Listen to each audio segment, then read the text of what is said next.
Transitioning from traditional plowing to plowless farming might seem very simple. Theoretically, you just need to stop using a plow. However, in reality, there is no single correct or universal method for implementing no-plow farming on a farm. If you are wondering how to properly manage the transition process and what you should know about no-plow farming, then this video is just for you.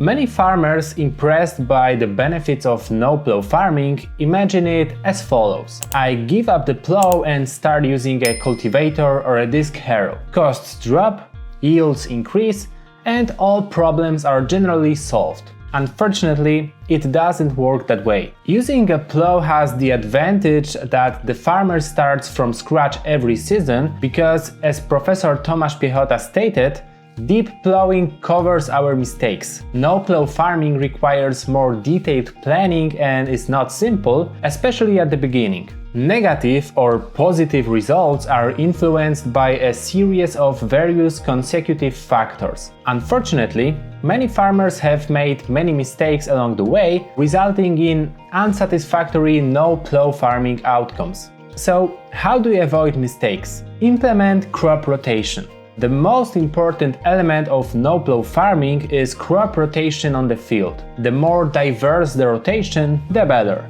Planting the same crop, for example wheat, on the same area season after season depletes the soil because the plants keep using the same nutrients. However, improperly planned crop rotation also leads to problems such as volunteer crops, diseases, or pests in subsequent crops. Only a well-chosen crop rotation will enrich the soil and prevent the development of troublesome weeds and diseases. Ensure even distribution of crop residues. Leaving crop residues is very important, but their even distribution on the field surface is crucial. To do this, you need to use appropriate equipment, such as a combine with a well-adjusted straw chopper and chaff spreaders for wider widths. In the Rolmako range, the speed cutter disc harrow or the spring expert mulching harrow will work excellently for managing crop residues. Remember, poor straw spreading is a mistake that is practically impossible to correct, so the consequences will be visible in the next season. Furthermore, rotting crop residues only worsen soil conditions and promote the development of various pathogens. Cover crops,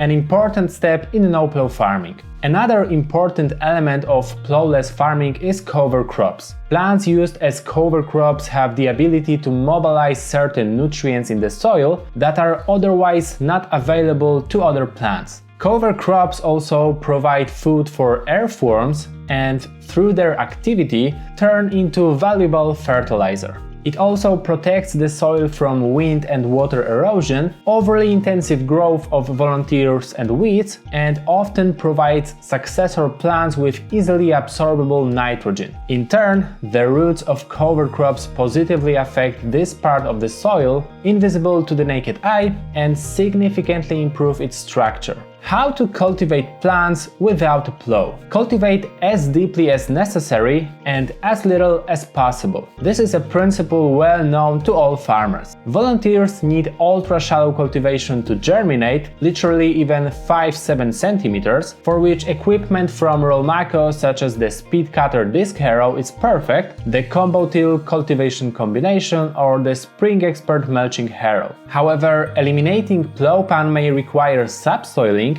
i.e. loosening to a depth much greater than the compaction itself. For this purpose, you can use subsoilers or a Rolmako chisel plow. This procedure is best performed on dry soil, as any compaction is much easier to break up. However, if the field is generally in good condition and you grow plants with a deep root system, subsoiling may prove unnecessary. Additionally, do not forget to evenly mix crop residues with the soil, as was already mentioned. How to use herbicides?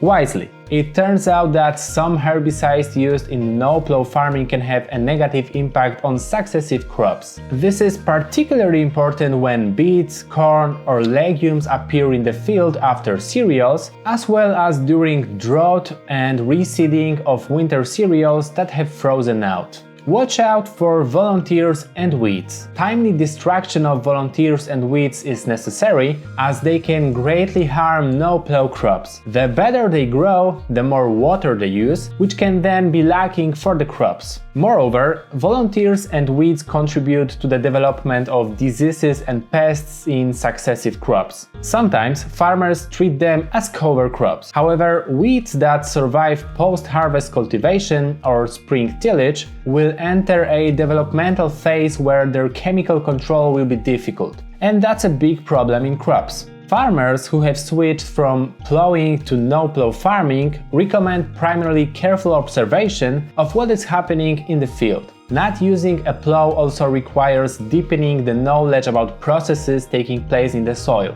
After all, the farmer does not start from scratch, but continues actions from the previous season. A lot of valuable information can be found on the Rolmako blog and agricultural guide. Of course, you can also use knowledge found on the internet or in the media, but often it's best to go to colleagues in the field who have already managed to implement no-plow farming. This way, you can see in real life what no-plow farming looks like. Is it worth it?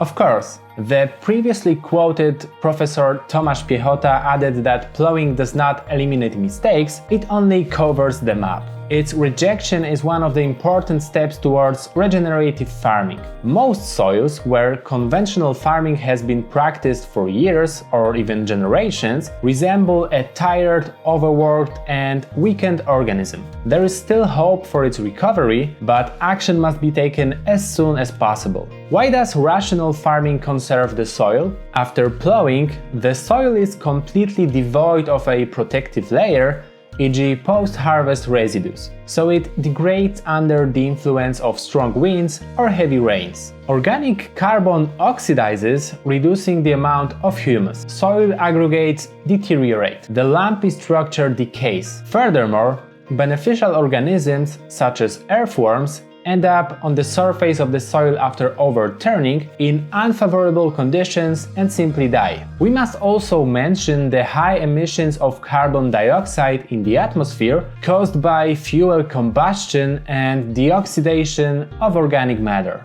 What about no-plow farming? Leaving plant cover, at least 30% of the field surface, protects the soil from water and wind erosion. Erosive losses of nutrients are reduced, while the amount of organic carbon increases. No-plow farming also requires less fuel consumption, thus reducing greenhouse gas emissions, which is significant in the context of environmental protection and combating climate change. The biological, chemical and physical properties of the soil improve, increasing biodiversity. Although transitioning from plowing to no-plow requires planning, it is truly worth the effort. After gaining recognition and rich experiences in more than 30 international markets, the Rolmako brand proudly returns to Poland. Our priority is to provide our local farmers with reliable tools that will perform excellently in their daily fieldwork. We believe in the quality of our machines, which will not only meet but even exceed expectations in the most demanding conditions. To learn the detailed reasons why it is worth choosing Rolmako as your business partner for years, we invite you to visit our presentation Why Rolmako at the address now visible on the screen. There you will find 11 significant arguments in favor of our brand and confirming why cooperation with us is a guarantee of success. And how did the process of changing the cultivation system go, or maybe it is still ongoing for you? Do you agree with me that it requires a lot of time and knowledge? Or maybe it went smoothly for you, or you have a completely different opinion on this topic? Let us know in the comments. We are very curious about your experiences.